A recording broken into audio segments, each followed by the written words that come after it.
In a story where trust is everything, betrayal cuts the deepest. She believed in love, in loyalty, in a future built side by side.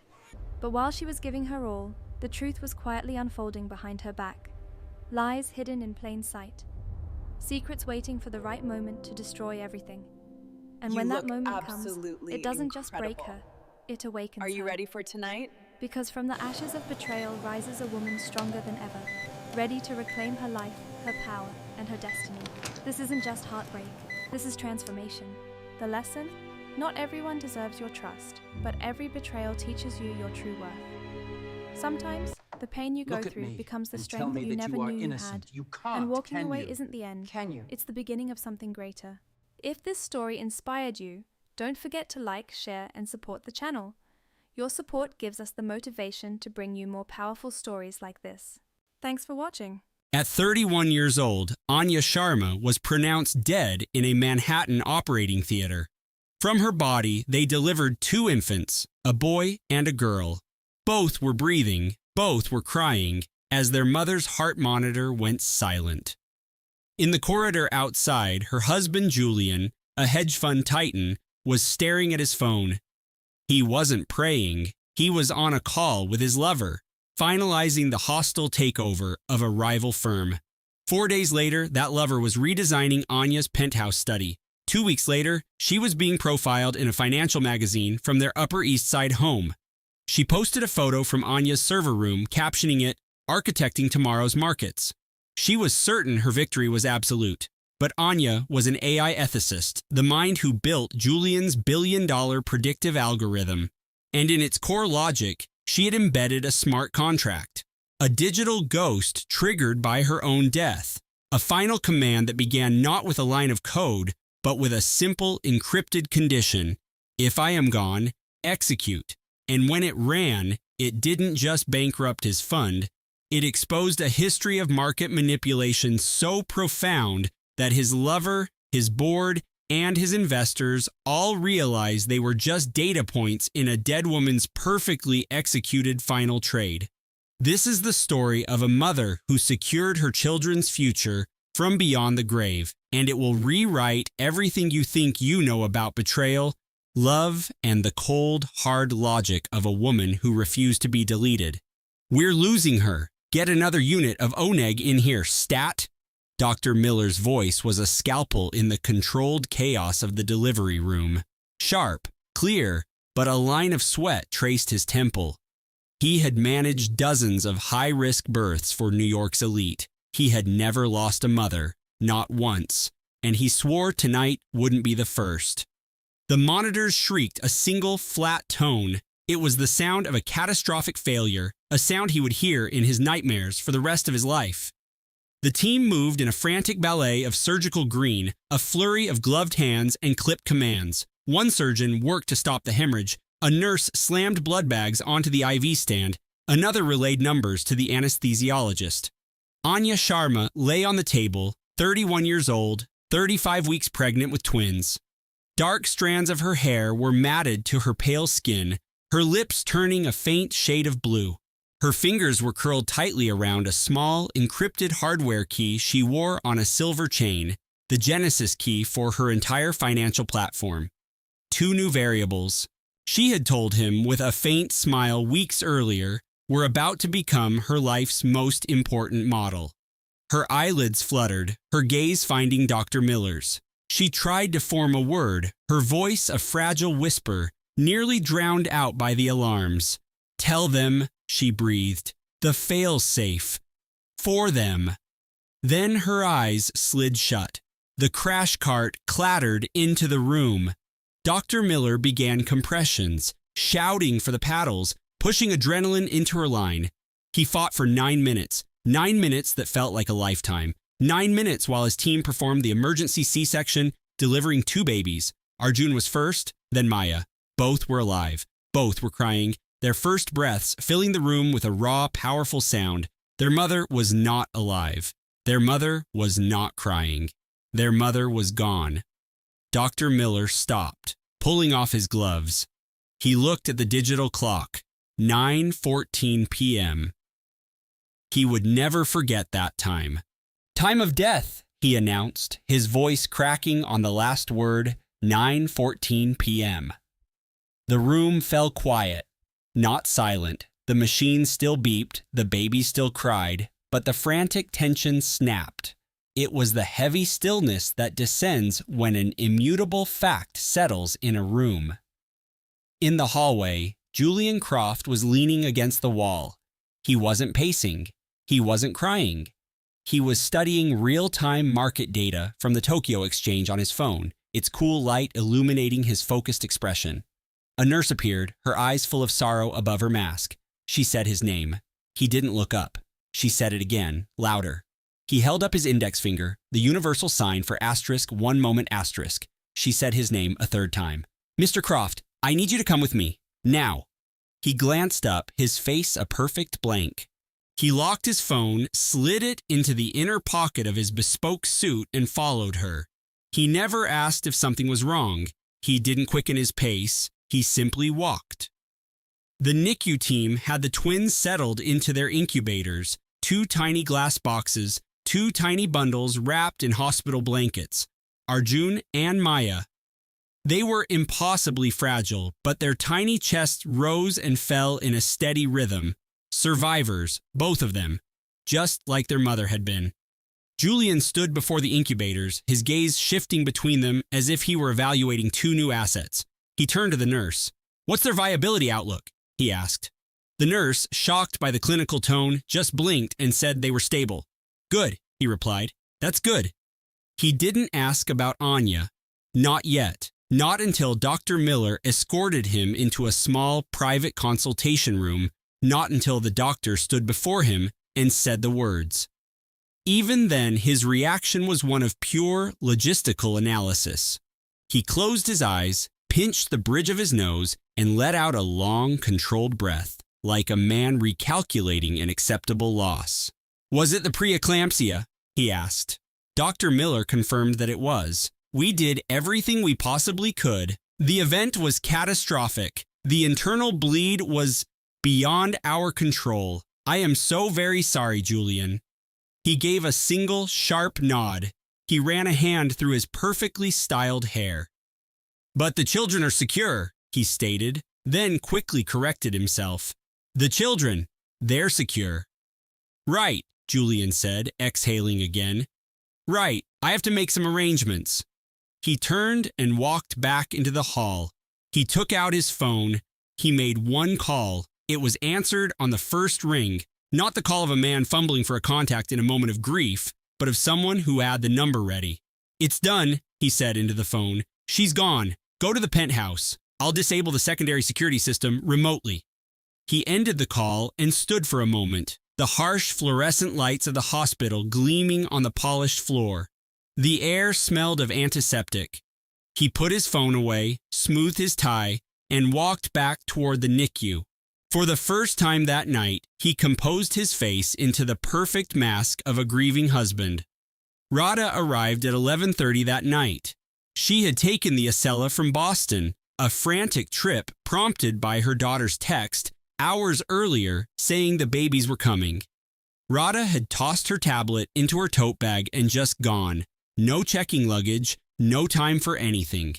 Just 2 hours on a train, the steady clatter of the wheels, and a single prayer repeating in her mind. She walked onto the maternity floor expecting to finally hold her grandchildren. She was 65 years old with sharp, perceptive eyes that had spent 40 years decoding meaning from language. She had raised Anya alone after her husband's death, working as a university linguistics professor. She had navigated every crisis life had thrown at her. She was ready for this. She was ready to be a grandmother. A hospital chaplain was standing near the nurse's station. Radha stopped. Her gaze moved from the chaplain's gentle face to the grim expression of the nurse beside him. She knew. Before a single word was spoken, she knew. A person who studies language always knows when the story has broken. "No," she whispered. The word was just air.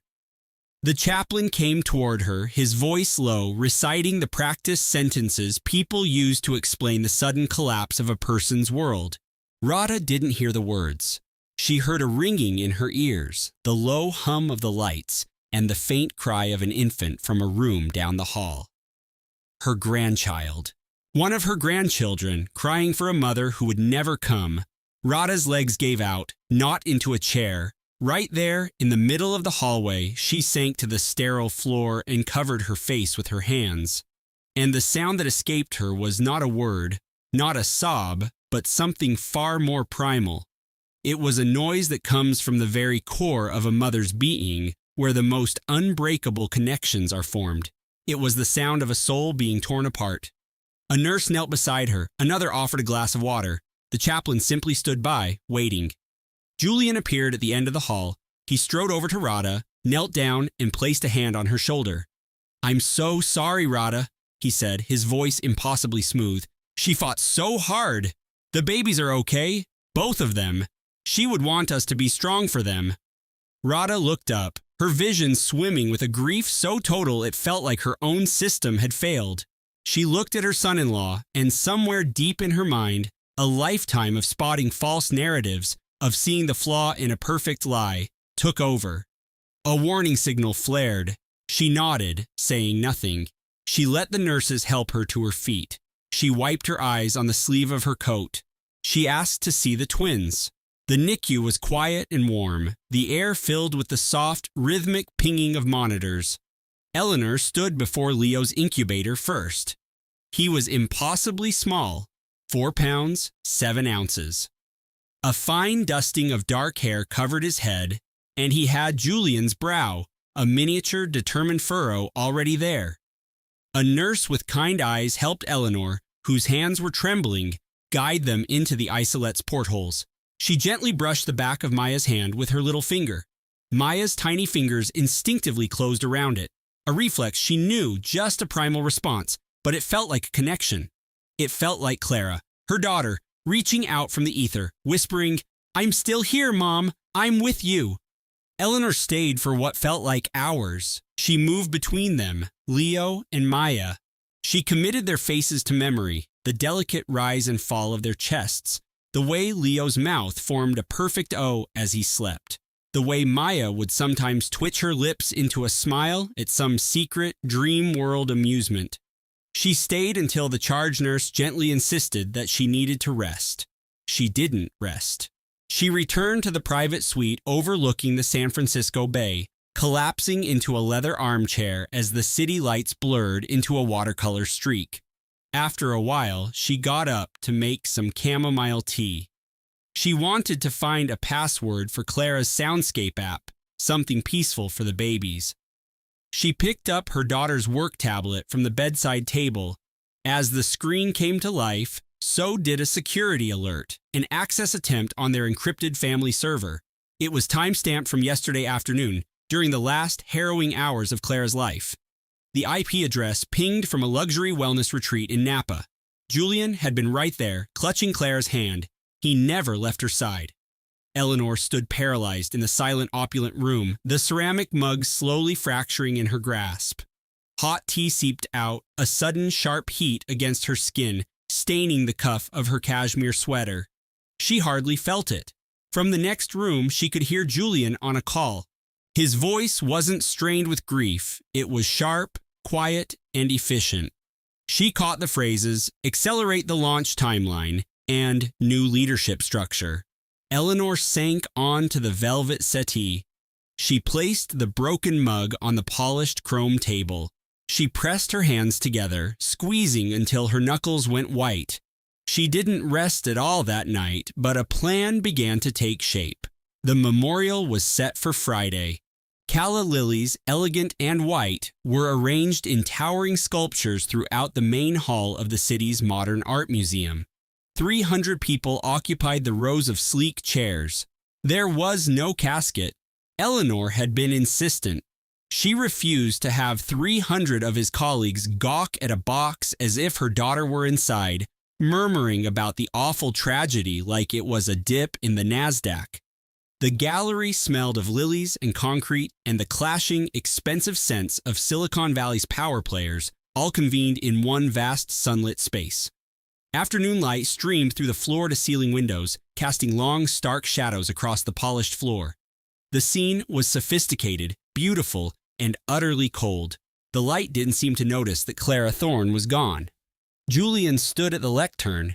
He was wearing a custom-tailored charcoal suit, no tie. Not a strand of his dark hair was out of place. His eyes were appropriately red.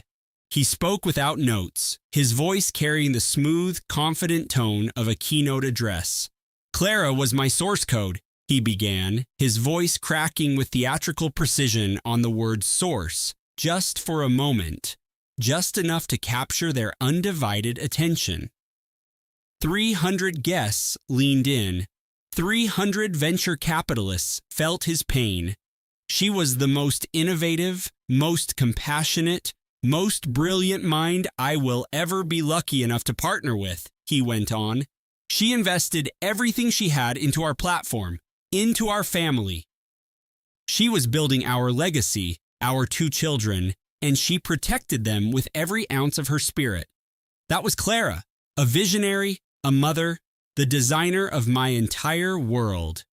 He paused, pressing his lips together in a masterful display of restraint. He looked down. When he looked up again, a single, flawless tear traced a path down his cheek. "I don't know how to code a future without her," he concluded. "But I must, for Leo, for Maya, for the incredible world we were building."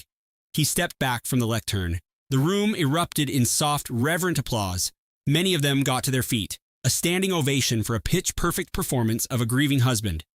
Eleanor remained seated in the front row. She did not stand, she did not clap. She kept her spine perfectly straight, her hands locked in her lap, her gaze fixed on a brutalist sculpture across the hall. She was thinking about the server access alert, about the man who was talking business while his wife was dying. Marcus sat beside her, Clara's older brother. 38, with the quiet, analytical focus of a man who'd spent a decade as an investigative journalist. He had barely spoken since flying in from D.C. He just sat there, his eyes locked on Julian, the muscle in his jaw as taut as a wire. "This is his Series B funding pitch," Eleanor muttered, her voice so low only Marcus could hear. "He's launching his next big thing. Your sister called me 2 weeks ago. Panicked," Marcus responded in an undertone. "She said Julian was leveraging their entire portfolio to fund a new AI venture that was morally questionable." She hung up before she could explain. Marcus went quiet, but on his knee, his large, steady hands slowly clenched into fists.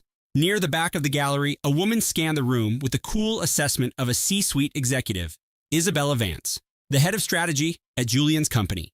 She wore a tailored sapphire blue dress that was both understated and powerfully expensive. Her lipstick was a deep, unapologetic crimson. Not a somber, respectful nude, but a bold boardroom red. The kind of color that makes a statement.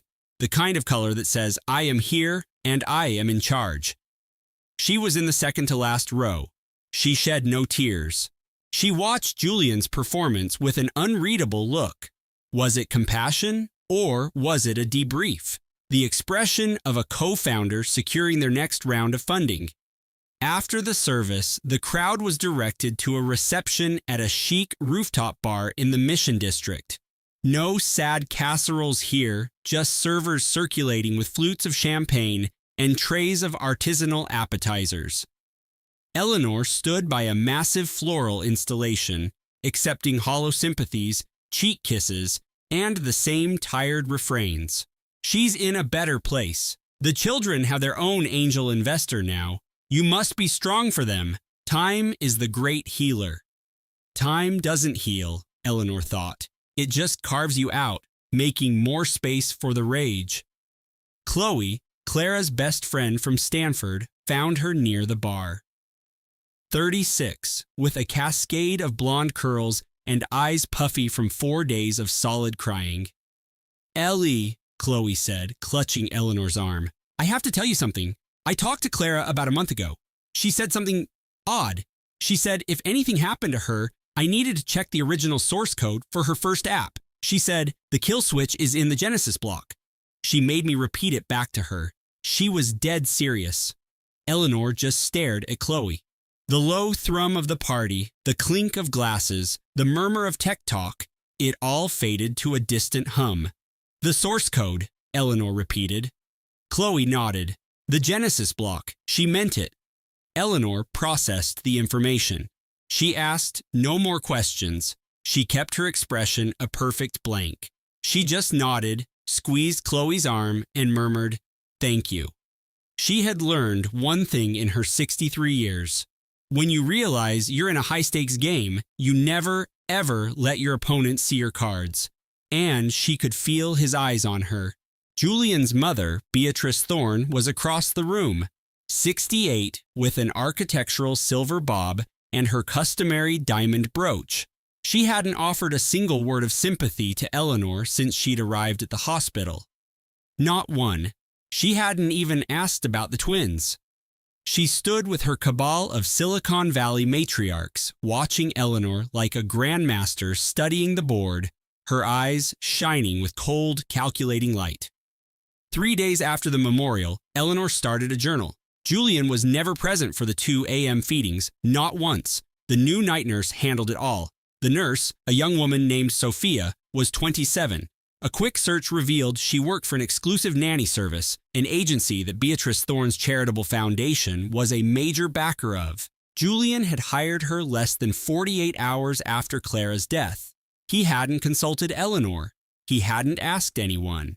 In that same time frame, Julian had a team come to the house to pack up Clara's home studio.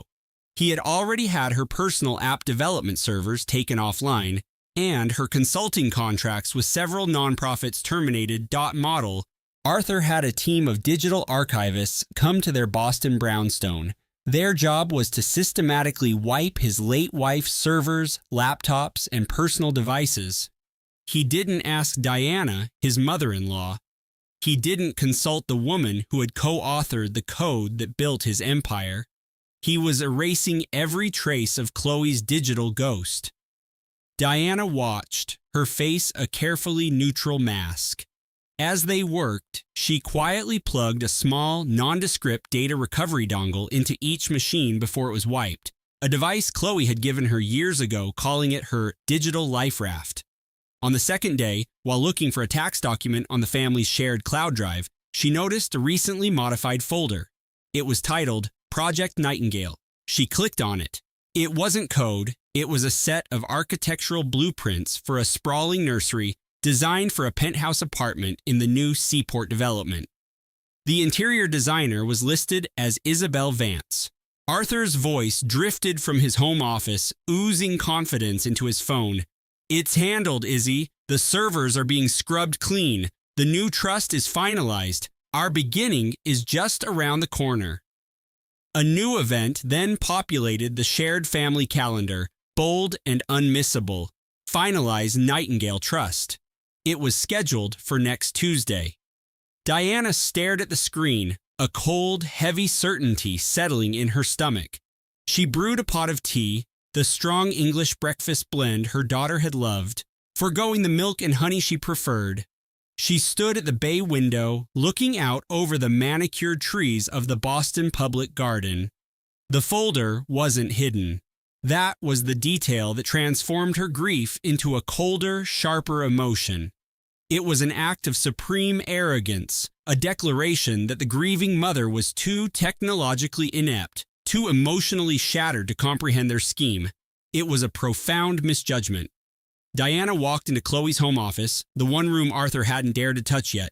It was a space frozen in time. A massive whiteboard was covered in Chloe's elegant, scrawling code. A half-eaten bag of sour gummies sat next to a stack of books on quantum computing. The faint scent of jasmine green tea still lingered in the air. Taped to the corner of a massive monitor was the sonogram picture, the first grainy image of the child Chloe had wanted so desperately.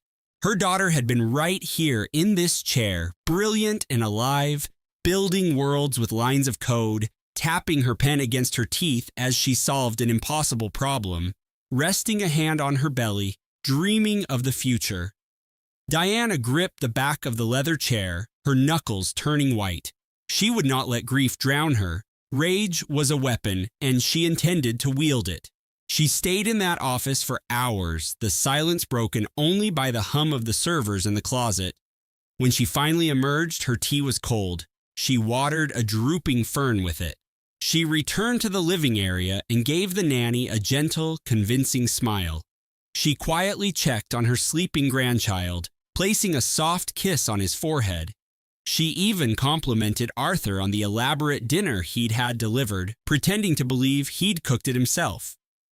That night, long after the brownstone was dark and Arthur was on another hushed investor call, Diana slipped back into the office. She walked to the wall where Chloe's first patent was framed, the foundational algorithm that had launched Arthur's entire company. She recalled something Chloe had once said, laughing, "The classics always hide the best secrets." Diana pressed the corner of the frame, then lightly traced the patent filing date engraved on the brass plaque below it. A section of the built-in bookcase beside the desk clicked softly and slid open, revealing a hidden alcove. Inside sat a single military-grade encrypted hard drive. It was so perfectly Chloe. Cutting-edge protection concealed by her own origin story. Diana's hand was surprisingly steady as she took the small, heavy drive. She would not access it here, not in Arthur's house, a fortress of smart devices where every click and search was likely monitored. She slipped the drive into her pocket and slid the panel shut. It closed with a whisper. The next day, Diana visited her old law firm, telling the receptionist she needed to update her will. In a secure, windowless conference room, she connected the drive to an air-gapped laptop provided by the firm's IT department. A password prompt appeared. The drive contained only one other file, a text document named thefirstprinciple.txt. Inside was a question: what problem were you born to solve? Diana typed the answer without hesitation, a phrase Chloe had adopted as her personal mantra: inefficient systems. The drive unlocked, revealing a meticulously organized file system. A folder at the top was labeled emergency_kit_mom. She opened it. A video file played instantly.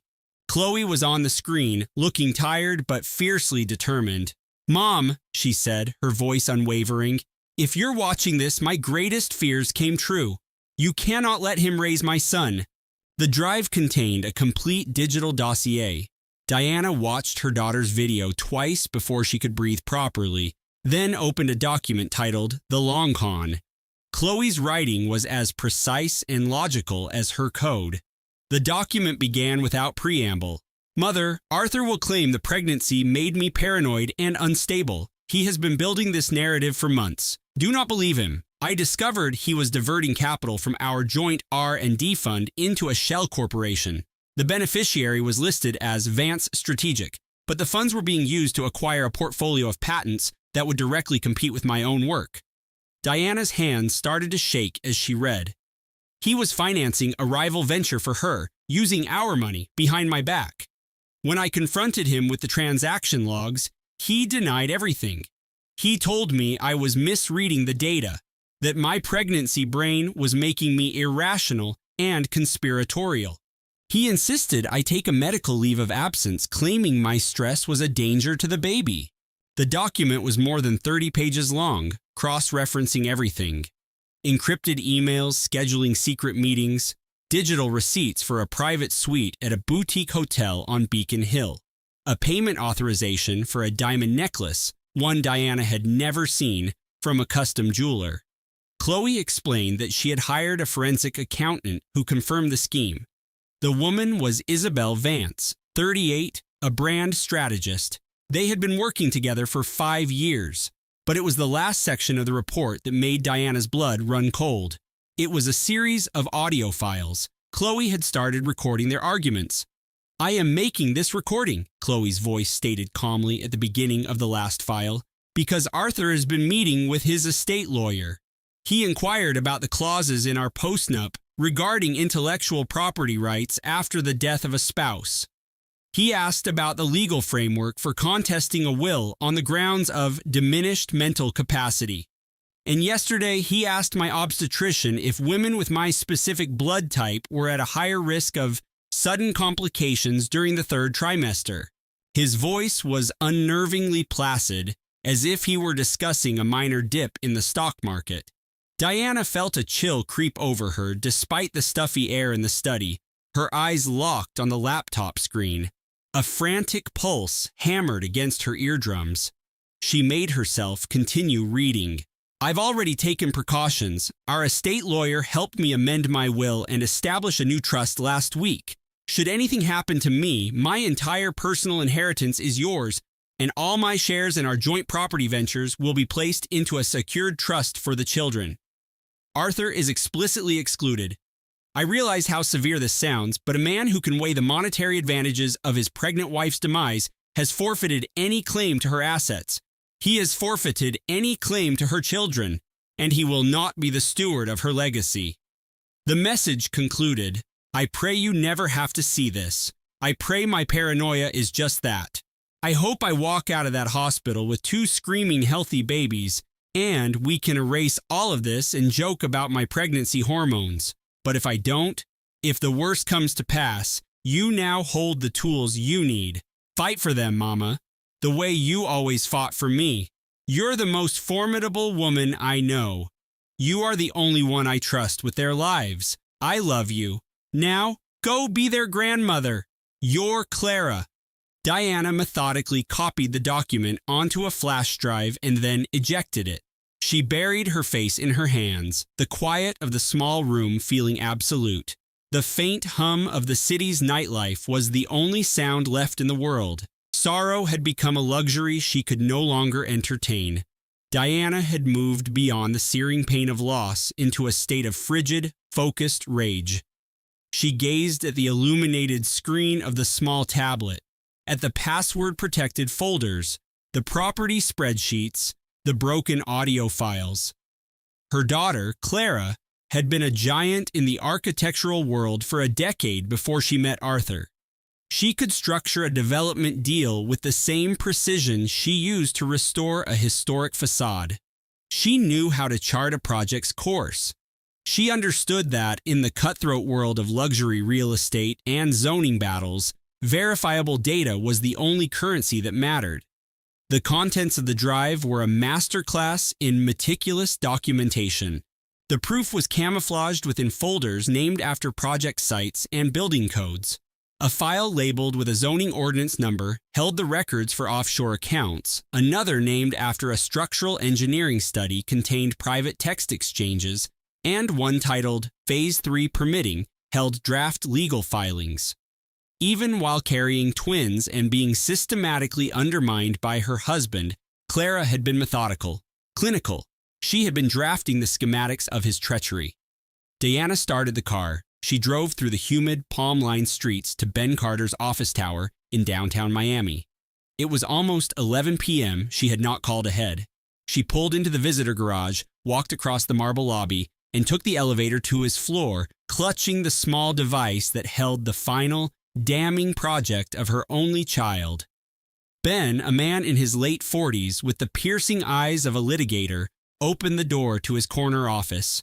He had been Clara's fiercest advocate, her legal counsel since she'd filed her first LLC right after her master's program, the lawyer who helped her form Ethel Properties just before it became a multi-million-dollar firm. He registered Diana's expression, his eyes falling to the flash drive she was holding, and his friendly demeanor evaporated. He led her into his office without saying a word. They sat at the expansive mahogany desk in his study until the first hints of dawn streaked the sky. Ben used a password phrase Clara had given him years prior. He navigated the intricate file system and reviewed the labyrinth of shell corporations, the message archives, the photos of Arthur with his firm's lead interior designer, Isabel. A particular audio file made Ben take off his glasses and rub the bridge of his nose. It was Arthur speaking to Isabel, recorded on Clara's phone one afternoon. As soon as the twins are here and she's bogged down with maternity leave, we'll be in the clear. She'll be so exhausted and out of the loop, she'll sign off on the new capital investment proposal without scrutinizing the changes to the board appointments. She trusts me implicitly. Ben powered off the laptop. He was orchestrating a hostile takeover of her own company, he said, his voice a low growl of disbelief and fury. Before she even had the babies, he was scheming to dilute her ownership stake and wrestle away control of the board. Diana gave a slow, deliberate nod. She'd felt a prickle of suspicion when she saw that woman at the funeral, networking with his investors as if she were the hostess. "What is our opening move?" she asked. Ben looked at Diana, his own grief for his friend and client a heavy presence in the room. A woman whose genius he had championed since she was a graduate student was gone. "We execute her plan exactly as she laid it out," he said. "We declare war."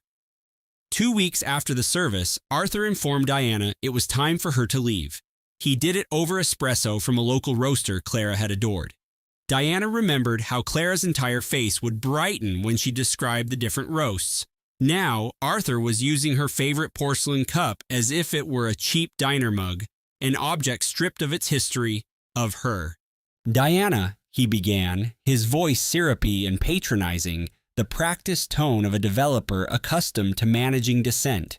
"I believe it's time for you to return home.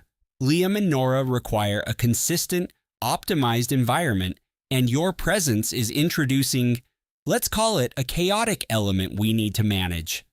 Diana placed her cup on its saucer and held his gaze. "A chaotic element?" she repeated. "Their sleep schedules are getting thrown off. The nanny says you've been disrupting their feeding times. I am merely prioritizing their foundational development. Their needs are best served by their grandmother," Diana retorted, her voice dropping to an arctic calm. Arthur's smile grew taut, an almost imperceptible clench in his jaw. "I'm grateful for your assistance," he said, "but this is my home now. They are my children. I need to establish a new system that functions for us." Diana took a slow, measured sip of her espresso and offered him a serene smile. "Of course," she said. "You are completely right. I'll go start packing." Each word was a calculated retreat. She was deploying a smokescreen, giving Ben the time he needed to file the emergency custody petitions. Time to be clinical. Clara's last scattered notes were a lesson in strategy. Conceal your intentions, amass all your evidence, construct your argument, then you make them irrelevant. She was gone by 3 o'clock that afternoon, checked into a residential suite at a hotel just a few blocks away. Near enough to be a palpable threat, but far enough to grant Arthur the delusion of a victory. In less than a week, Isabel had colonized the home office, the exact room where Clara had sketched the designs that made Arthur's development firm a Miami sensation. The same room where she had backed up her evidence and outlined the strategy that would lead to his ruin. Isabel transformed the minimalist, architecturally precise penthouse. Aggressively colorful canvases replaced the framed architectural awards and historical preservation certificates Clara had displayed. A gaudy poster with the words "Build Your Empire" now occupied the space where Clara's large project whiteboard had hung. She explained to the building's doorman that she was helping Arthur cope with an unthinkable tragedy. She told the other mothers at the park that she was a close family friend from the company, helping out with the infants. To all who would listen, she fretted that the poor twins desperately needed a stable maternal figure. She consistently neglected to add that she had been their father's mistress for the past 2 years. The occupation was rapid, methodical, and total. Within 3 weeks of Clara's death, Isabel had renegotiated the nanny's employment terms, swapped out the classic modern furniture Clara had picked, and systematically purged every sign of Clara's understated brilliance from the home.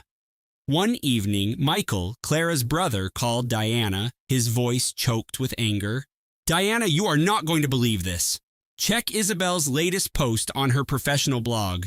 Diana's hand shook almost imperceptibly as she typed the name into the search bar. The profile popped up instantly. Of course it did. Isabel thrived on public affirmation. The post featured a professionally lit photograph of Isabel inside Chloe's design studio, posing in front of the massive, interactive data visualization wall that Chloe had spent years perfecting. A knot formed in Diana's throat. She recognized it immediately. She had been there, 7 months pregnant with the twins and under strict orders to avoid stress, watching Chloe supervise the final nerve-wracking calibration. "It's a new kind of map. Chloe had murmured, her hand resting on the cool, responsive surface, to show us the stories hidden in our own code. And there was Isabel, smiling beside it, framed for a perfect headshot with a caption that read, "Humbled to be carrying on a visionary's legacy and building a new future. #Women in Biotech." Diana hung up the phone. She sat stiffly in the bland hotel armchair, her knuckles white. She breathed in and out, a slow, deliberate rhythm of someone preparing for a collision. The next morning, her attorney David called with news that was exponentially worse. He'd been investigating the company's key person insurance policy. Arthur had already submitted the claim. $10 million, David stated. The policy value was increased fivefold 3 months ago, up from $2 million. A heavy, crackling silence filled the line. The change required Chloe's biometric thumbprint approval on her company tablet. I hired a digital forensics expert to examine the logs. The authorization wasn't time-stamped from any of her known devices. It was authenticated from a terminal with an IP address that traces back to Arthur's venture capital firm. He forged it, Diana whispered. Her daughter's entire life's work had been turned into a commodity, cashed in with a stolen thumbprint to bankroll Arthur's new chapter, with the woman now desecrating her memory online. "There's more," David said, his voice grim. "I've been tracing the financial threads from the files Chloe left." Arthur established a shell corporation about 2 years ago. He siphoned over $3 million from GeneSys's research and development grants into it by systematically inflating invoices from equipment suppliers. "What did he do with the money?" she asked, a cold dread seeping into her bones. He acquired a controlling interest in a competing biotech startup. He also bought a penthouse apartment at the Millennium Tower. The deed is registered in Isabel's name. Diana was silent. He was also paying Isabel a monthly stipend of $20,000, which he logged as a strategic consulting fees. "And Diana," David hesitated, "Chloe's inheritance from her grandfather? The $500,000 she used as the company's initial seed capital? Arthur moved it into his personal investment fund 8 months ago. The transaction was marked a loan repayment, but no such loan ever existed." Diana glanced up. She caught her own reflection in the dark glass of the hotel window. A 65-year-old woman, her hair now almost completely silver, with lines around her eyes carved not by laughter, but by grief. She looked weary. She was weary. But weary was not the same thing as defeated. "File everything," she ordered, her voice suddenly sharp, as precise as a surgeon's blade. "Every last injunction, every restraining order, all the necessary probate court motions. I want emergency guardianship of my grandchildren. And I want Arthur Matheson's assets frozen solid before he can embezzle another penny of my daughter's legacy." For the twins' 2-month checkup, Diana arrived early. She had scheduled the appointment herself with Dr. Evans's practice, referencing her status as the secondary medical guardian listed on all of Chloe's paperwork. She had both infants, Leo and Maya, sleeping soundly in the smart stroller Chloe had spent weeks researching. The gift receipt from her lab team was still tucked into the side pouch. She was giving her name to the receptionist when the clinic's automatic glass doors slid open.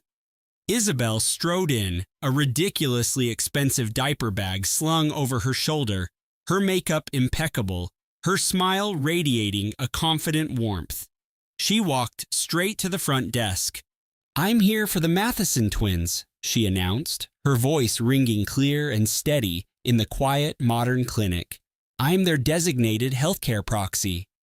A few mothers looked up from their phones. The receptionist's gaze shifted between Diana and the younger woman, Isabel, a confused frown forming on her face. Diana didn't have to raise her voice. She simply reached over the high-tech double stroller, unlatched the smart harness on little Leo, and lifted him into her arms. He settled against her shoulder, a familiar and comforting weight. "My daughter's legal directives are perfectly clear," Diana said, her tone absolute and final. "These are my grandchildren. I am named on every single medical and legal document as their primary guardian in the event of an emergency."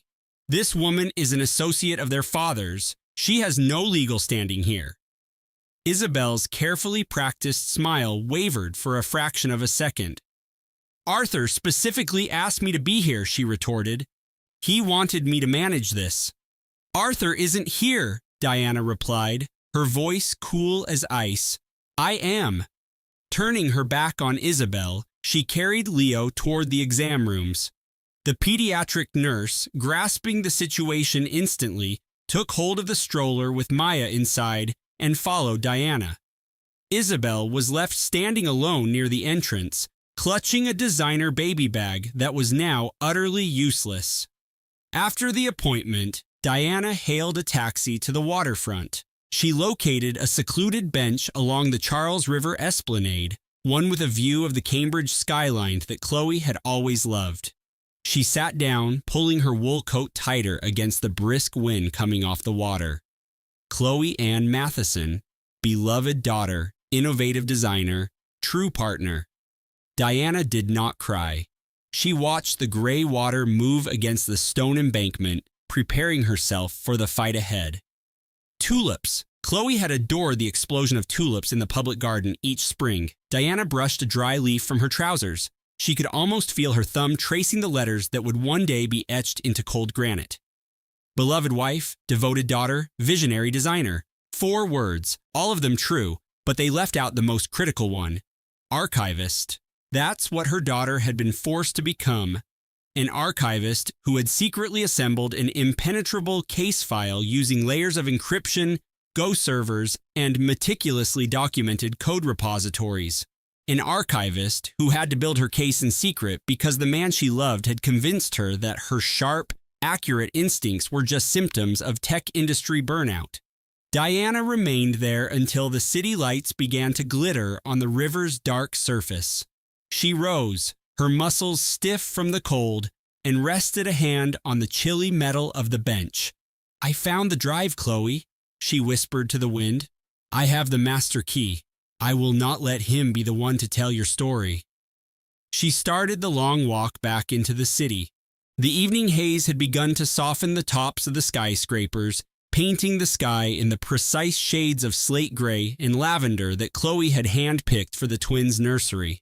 A calm, hopeful sky for the 2 babies she had so desperately wanted to bring home to see it. Diana started the car and drove back to her hotel overlooking the harbor. She ordered a cup of tea that she never touched. After staring into the cup for a long time, she sent a secure message to her lawyer, David, confirming he would file the petition for emergency guardianship at exactly 9 a.m. Then, sitting on the edge of the stiff hotel bed, she opened her laptop. Inside a triple encrypted folder, she noted the date and time. She documented the patronizing and dismissive language in the latest email from Arthur's attorney.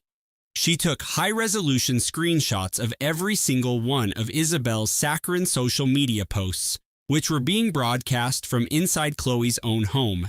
She cataloged every condescending text message from Arthur. She made a list of every designer, engineer, and colleague who could corroborate her version of events. She secured the folder, closed the laptop, and set it on the nightstand next to a small silver locket, a digital arsenal, and an analog key. One built by a daughter, the other now in the hands of her mother, both created to defend 2 small sleeping children.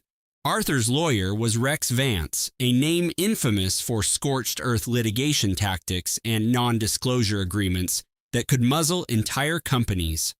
Vance filed an emergency motion to block Diana from coming anywhere near the Beacon Hill townhome, claiming she was technologically unsophisticated and exhibiting signs of paranoia. The motion asserted that her grief was causing her to misconstrue standard business arrangements and that she was violating a father's sacred right to mourn with his children. The entire document was crafted to paint Diana as unstable and obsolete. Attached was a sworn affidavit from Arthur Matheson Sr., a man who navigated boardrooms in custom-tailored suits and could dismantle a corporation with a single phone call. He claimed Diana had always been resentful of Arthur's success and was now creating a chaotic and harmful environment for the infants and the entire family. David reviewed the documents from his office overlooking Post Office Square, his face unreadable over the video call. He scrolled through the filing once, then again, before taking a long sip of water. "They're isolating you," he said, his voice flat. "It's a textbook move. Portray the grandmother as out of her depth, seize control of the narrative, poison the well. By the time you set foot in that courtroom, the judge will already be conditioned to see you as a relic." "So what is our countermove?" Diana asked. "We file our own motion for grandparental rights, citing Massachusetts state law. But the primary assault is this. I am filing a petition for the court to assign a guardian ad litem for Liam and Nora. That is an objective, court-selected lawyer whose sole purpose is to advocate for the best interests of the children." "Not me, not Arthur, only the twins," David confirmed. "What are our grounds for requesting such a thing?" "Our grounds are that Arthur Matheson moved his head of product development, an unmarried woman with whom he has a complicated personal and professional relationship, into the family home less than a month after his wife passed away. That he subsequently hired that same woman's former protege to serve as the children's full-time caregiver. That an initial forensic accounting reveals a disturbing pattern of fund diversions to unaudited entities in the Cayman Islands, and that the children's mother created a protected digital archive of communications that demonstrate she feared for their future security." Diana was silent for a long moment. The faint sound of a ferry horn from the harbor drifted through her window, the ambient noise of the city, the mundane sounds of a world that continued on, even though hers had shattered. "File it," she commanded. David also put forward a motion to require genetic testing for both infants. He told Diana it was a standard formality, but she detected something else in his voice, a tactical sharpness that was anything but routine. "Why are we demanding a full forensic audit now?" Diana asked, her tone like ice. Her lawyer, a sharp woman named Eleanor, pointed to a date on the screen. "Because the first major transfer from your daughter's research fund to his mistress's shell company," she explained, "was executed the same day Chloe received her positive pregnancy test. And in my career, I've learned that men who build empires on stolen ideas are never dishonest about just one thing." The preliminary custody hearing was set for 1 month from now, 28 days, just enough time for Arthur to be photographed breaking ground on the new Chloe Matheson Center for Innovation at his alma mater. Diana used every moment. She met with Eleanor's digital forensics expert, a young woman named Maya, whose quiet demeanor belied a terrifying command of the digital underworld. Maya mapped out Arthur's financial web on a large screen. The shell corporation registered in the Cayman Islands, the crypto transfers laundered as server licensing fees, the seaport condo owned by an anonymous trust, and the payments to Isabel Vance funneled through a ghost invoicing system. "He built a fortress of digital fraud," Maya stated, her voice a mix of clinical detachment and professional disdain. "It's beautifully constructed, but the entire foundation is rotten."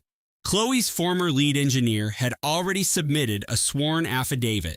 "Chloe knew someone was trying to access her source code," it read. "The last time we spoke, she told me she had built a kill switch into the system.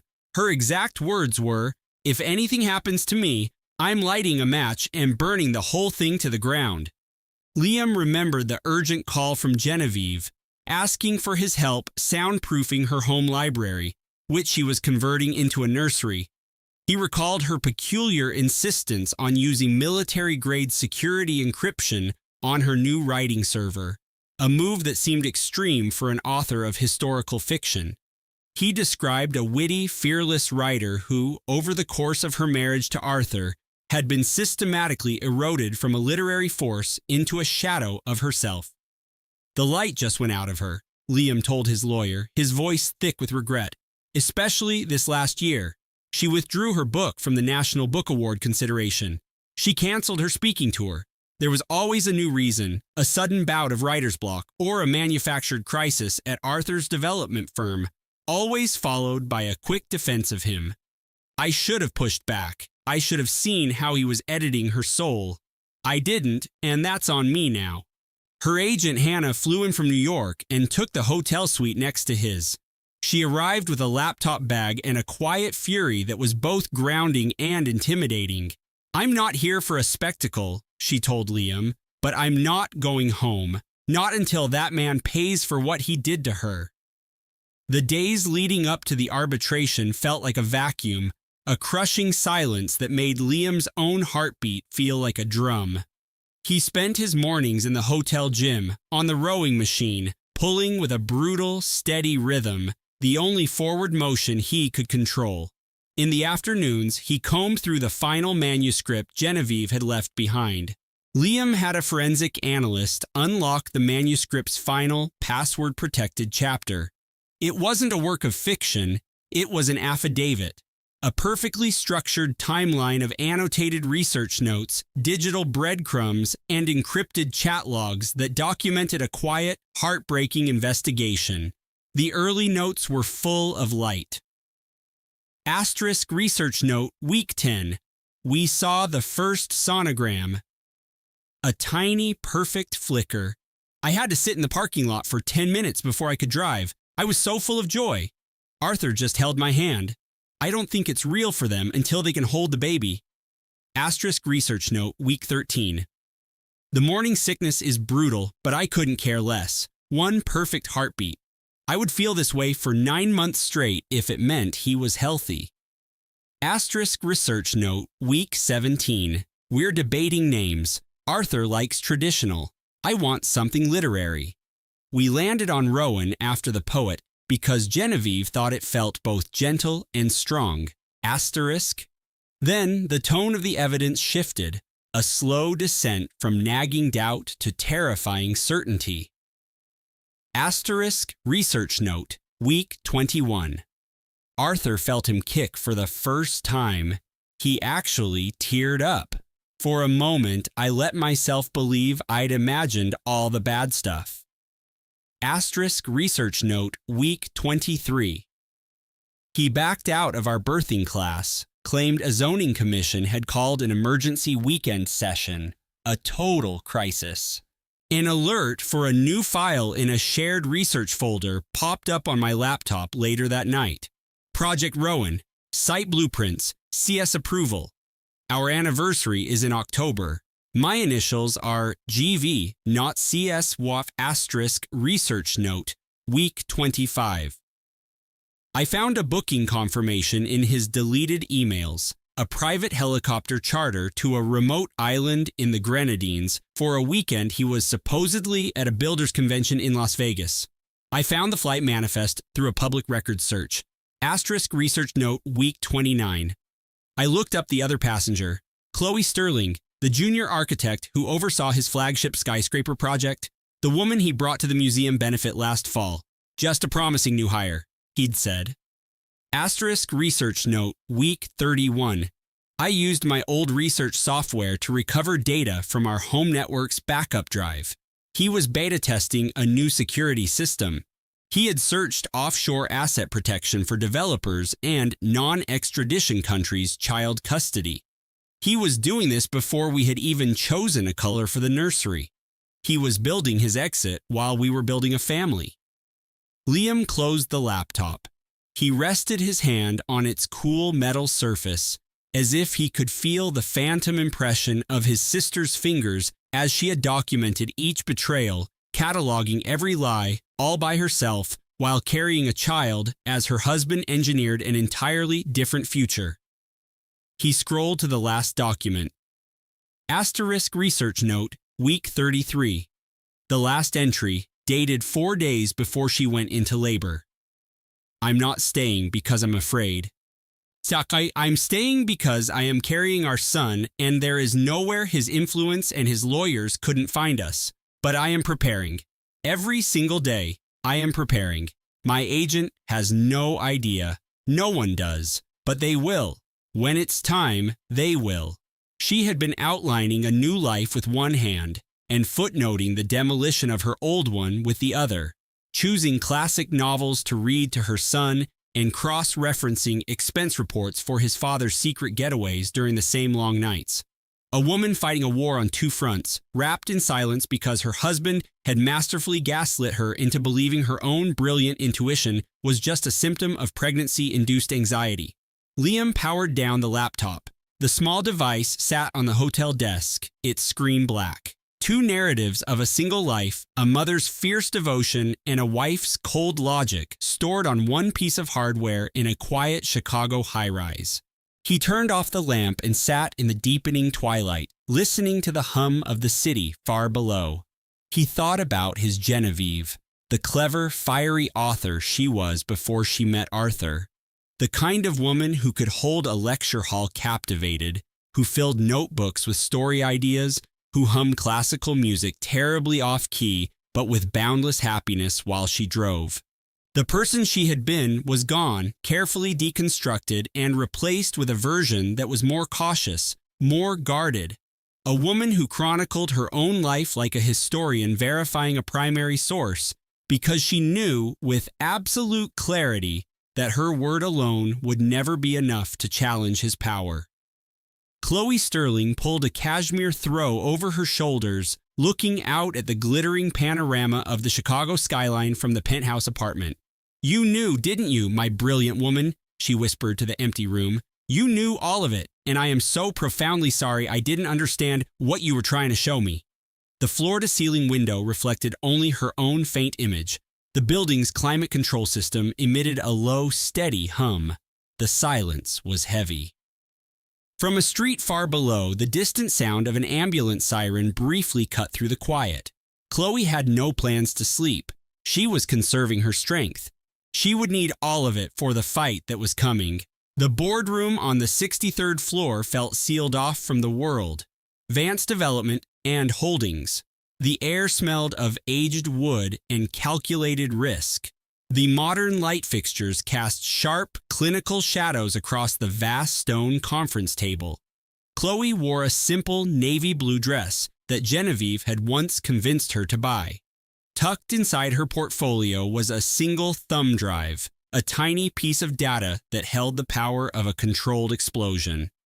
Arthur Vance arrived with his lead counsel, both men radiating the relaxed assurance of people who were unaccustomed to losing.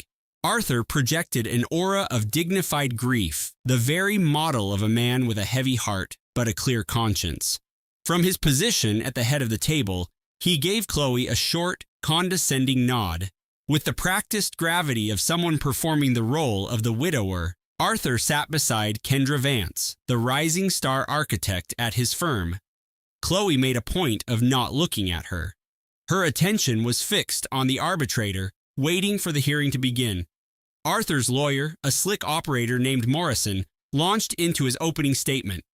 He crafted a story of a real estate visionary, a devoted husband destroyed by the sudden tragic accident that claimed his pregnant wife, now trying to bravely carry on the legacy they were building. He depicted Chloe as a well-meaning but ultimately obsessive agent, unable to respect her client's personal choices.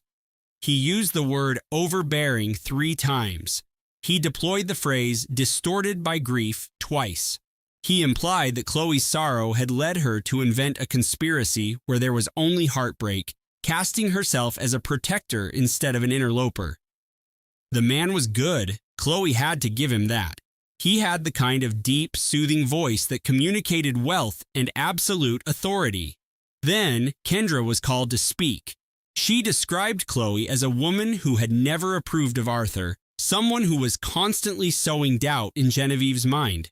She claimed that Chloe's frequent check-in calls after the pregnancy became public created a tense atmosphere, compelling Arthur to gently request some privacy on Genevieve's behalf.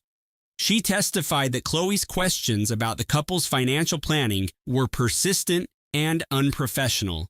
Each accusation was a sliver of truth wrapped in a thick blanket of deception.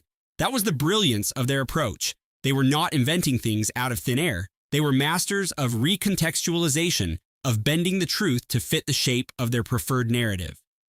Chloe's lawyer sat perfectly still. He let them build their story. He allowed their meticulously designed fiction to fill the quiet, tense room. Only when they were finished did he rise to his feet.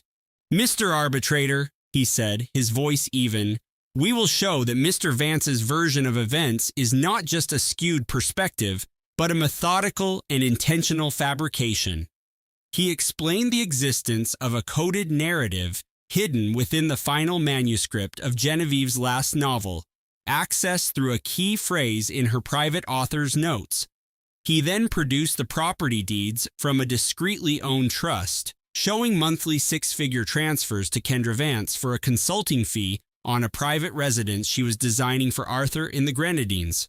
Davies presented the contract for a penthouse overlooking Millennium Park, paid for in full by the firm, alongside digital receipts for luxury cars, designer fashion, and exclusive ski trips to Aspen. He then read authenticated entries from Chloe's encrypted cloud drive, where she chronicled Arthur's systematic campaign of gaslighting and intellectual theft. Finally, he played a short audio file Chloe had saved as a voicemail. Her voice was thin, exhausted. Arthur's voice, a smooth and icy counterpoint, filled the air. "After everything I provide for you, a little appreciation is in order. Go on, call your sister. Who's she going to believe? A bean counter from Lincoln Park or me?" A palpable wave of shock moved through the conference room. The atmosphere became heavy, thick with the raw, ugly truth of a private war made public. The arbitrator then invited Sophia to respond to Arthur's denials. Sophia rose. She looked at the arbitrator, then fixed her eyes on Arthur, and finally on Kendra. When she spoke, her voice was low but resonated in every corner of the room. "Mr. Arbitrator, my sister is gone." She let the silence that followed amplify her words. "She also lost a child who will now never be born, a child who will never get to see the incredible buildings their mother designed. They will never get to hear her laugh." The room was utterly silent. No one breathed. The man who swore to protect her was designing a different life with his mistress while my sister was carrying their baby. He used her inheritance to secure their future home.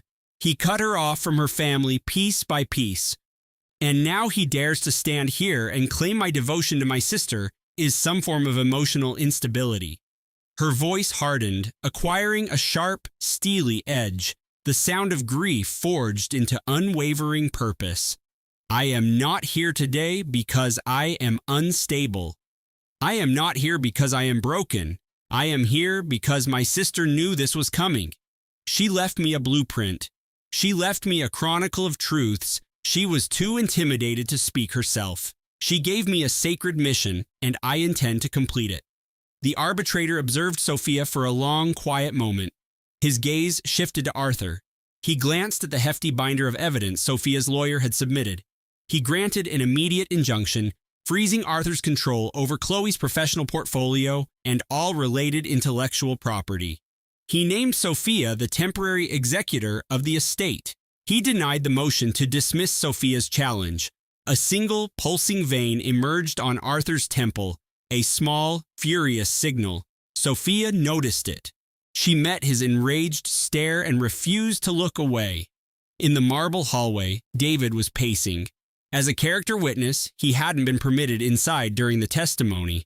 He was vibrating with a type of agitated creative energy that could either design a masterpiece or burn a city to the ground. Arthur stormed through the double doors. David saw him and immediately stepped in his path before Sophia could react. "You tried to delete her," David said. His voice was not loud, but it was solid, carrying more force than any shout. "You didn't just sideline her. You tried to convince her that her own brilliance was a figment of her imagination. You stole her ideas. You stole her passion. You stole her name. And now you want to steal what she left behind." Arthur paused. He sized David up with a cool, detached curiosity. He adjusted a cufflink on his $1,000 shirt, a tiny, arrogant gesture from a man who considered himself untouchable. "Your former student was a remarkable talent, David," he said, his voice a patronizing drawl. "But she was delicate. The pressure of the final project, the pregnancy, it was all too much. Everything I've done since has been to protect the integrity of the firm's legacy. I'm sorry you can't see the bigger picture." David's hands were clenched into tight fists at his sides. Sophia placed a hand on his arm, a firm, steady pressure that communicated, "Not here, not like this. I need you." David took a deep breath and took a step back. He looked at Arthur one last time. "Chloe knew exactly what you were," he said. "She saw it, past the magazine profiles and the charity balls and the flawless star architect facade. He has a void where his soul should be, and she filled it with a truth so powerful he can never dismantle it." Arthur gave no reply. He turned, walked to his waiting black town car, and got inside. The heavy door shut, encasing him in a silent chamber. He sat for a full minute before the car glided away into the flow of traffic. That night, Sophia was alone in her own Lincoln Park condo. She collapsed into an old armchair, not so much a conscious act as a full surrender of her weary body. She took a framed photograph of her sister from a bookshelf and rested it on her lap. "I don't know how I'm going to see this through, Chloe," she whispered into the stillness. "I'm a forensic accountant. I'm up against an architectural icon with a legal team that treats the law like a corporate acquisition. I don't know if I'm strong enough." The room was filled with accounting ledgers, tax manuals, and a single lamp casting a warm glow. Sophia gazed at the photograph. She saw her own exhausted face reflected in the glass, but underneath it, her sister's unwavering eyes, the same determined set of her jaw. Her sister, a master builder, looking right back at her. Sophia pressed her palms flat against the worn fabric of the chair. She pushed herself to her feet. She stood, meeting her own reflection in the window that overlooked the tree-lined streets of her neighborhood. She went to the kitchen, poured a glass of water, and returned to her small, organized desk. She didn't reach for the phone to call for support. With a new spreadsheet open on her laptop, she began to build her strategy, documenting every vulnerability, every inconsistency, every possible line of attack. The quiet of her condo was no longer empty. It was the intense silence of a strategist preparing for war. The Gold Coast penthouse felt like a prison, its atmosphere thick with unspoken accusations. Desperate to escape, Arthur took the private elevator down and had his driver take him to a classic steakhouse on Rush Street. He was shown to a secluded, dark leather booth. The restaurant was hushed, smelling of old wood, grilled meat, and fine bourbon. A waiter, moving with the quiet grace of a seasoned professional, gave him a knowing look. "The bone-in ribeye for two," Arthur ordered, his voice hollow, "and a bottle of the 1996 Cabernet." He sank into the worn leather, watching the city's titans, a finance bro closing a deal on his phone, two senior partners from a major law firm discussing a merger, a real estate family celebrating a new tower. He couldn't taste the perfectly cooked steak. Its rich flavor was entirely lost on him. It had been Chloe's favorite restaurant. They always celebrated her new commissions here. Arthur left a $1,000 tip on a $500 bill. He walked the 20 blocks back to his building, letting the sharp Chicago wind slice through his expensive suit. The air in his San Francisco penthouse was always a controlled 72 degrees, but Damien felt a deep, penetrating cold. It was a stark reminder of the war he was waging, a battle for his own son where surrender was unthinkable. It had been 3 months since Clara's funeral, 3 months of a bitter custody dispute with her mother. The call that shattered his world came on a Tuesday morning. Damien was in the middle of a tense investor meeting, gazing out at the fog rolling over the Golden Gate Bridge. His smartwatch buzzed, a priority notification from his attorney, Evelyn Reed. "Damien," she said, her voice stripped of all pleasantries, "are you somewhere private?" He was already rising, striding toward his soundproof office, ignoring the confused glances from his board members. As the heavy glass door sealed shut, Evelyn cut to the chase. "We have a problem. It's about Julian's newborn screening." Damien's blood ran cold. He could hear the faint, automated hum of the smart building around him, the distant clang of a cable car, the chaotic drumming in his own chest. The universe shrank to the sleek phone in his hand. The hospital flagged a rare genetic marker, Evelyn continued, pausing for a fraction of a second, a telling hesitation from the city's sharpest litigator. They ran a confirmatory test against your medical file. Damien, there's a 0% chance you're his biological father. The world didn't spin. Instead, the crushing weight of the lawsuit, an invisible mountain on his shoulders, simply evaporated. The gray San Francisco sky outside his window suddenly seemed brilliant. "Run that by me again," he commanded, his voice barely a whisper. He had to hear those words a second time to ground himself in this stunning new reality, to lock in this unbelievable twist of fate. "I said there is no biological link between you and the child. None. The genetic analysis was conducted by the hospital's top lab and is absolutely conclusive. You are not Julian's father." Damien leaned his forehead against the cool, panoramic window of his office. He felt the firm, unyielding structure beneath him. He was still standing, still in this tower, still living a life that had just been completely and miraculously upended. "How in the world is that possible?" he breathed. Evelyn began to explain, detailing the quiet, methodical plan Clara had set in motion. For years, they had struggled with fertility, consulting with a high-end IVF clinic.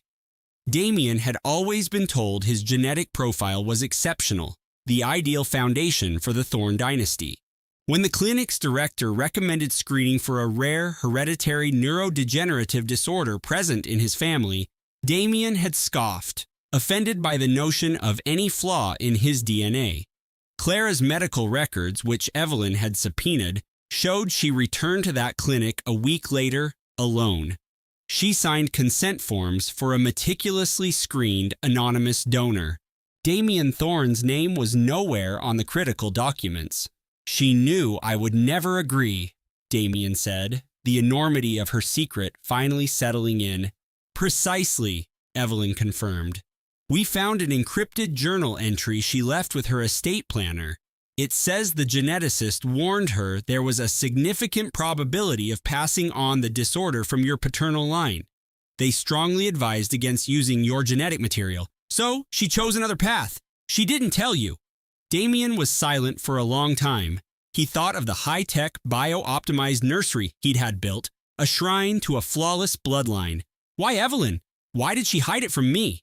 "She wrote about it in the journal," Evelyn said, her tone softening. "It was addressed to Julian." She read from the text.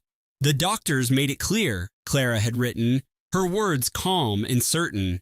"The risk was a coin toss I wasn't willing to make, so I made a different choice. I didn't tell your father because he would have said no. He would have valued his idea of a perfect legacy over the certainty of your health. And I wanted you, healthy and whole, more than I needed his permission. It was the first decision in our marriage that was entirely for you and for me." Damien shut his eyes, her words completely rewriting the history of their marriage, of his wife's quiet strength. Clara hadn't been unfaithful in the way he had assumed. She had made a clandestine, profoundly rational medical choice because her husband was too arrogant to see past his own reflection, too obsessed with his legacy to prioritize his own child's well-being. And this was the woman whose mother was now dragging him through court, trying to seize custody of a child who wasn't his, aiming to control a trust fund built on Clara's family wealth, all while painting him as an unfit parent. "So what's our play?" Damien asked. Eleanor's entire legal strategy just became irrelevant. A non-biological grandmother has absolutely no claim against the child's legally recognized father, Evelyn said, and this is where her crusade to prove you're a monster will completely backfire. When Sophia, Damien's girlfriend, got the news, she reacted exactly as Damien's legal team anticipated. "She was the one living a lie," Sophia proclaimed to Damien, to their friends, to anyone in their circle. "Clara was the cheat. That baby isn't even a Thorne." For 3 days, Sophia basked in what she saw as her ultimate vindication. This was her moral victory. It was confirmation that Clara was a fraud and Damien was the wronged party. She told her inner circle, posted cryptic messages to her followers, and even began outlining a triumphant essay for a high-profile arts blog. And then, Evelyn's firm sent one perfectly crafted press release to a major tech journal. It included a non-identifying summary of the genetic risk and a timeline that proved Claire's choice was a medical necessity to prevent a devastating hereditary disease, not an act of infidelity. The court of public opinion didn't just swing, it reversed course with lightning speed. Clara hadn't cheated on Damien. Clara had saved her son from his defective DNA. She had personally managed the IVF process with incredible focus. She had designed their nursery to stimulate neural development and filled it with classical music and art. And she had done it all knowing her husband was having an affair with another woman. Eleanor wasn't just defeated, she was publicly disgraced. Her daughter's true story, her silent sacrifice, the moral high ground Eleanor had so loudly claimed, was revealed to be a fiction. Her son-in-law Damien called her that evening. His voice was like a shard of glass. "You and I are going to come to an arrangement regarding my son," he said, "and you will never speak of me or Clara in public again." He disconnected the call. The victory was total and absolute. Damien had been disloyal to the one person who had been single-handedly securing the future of their family.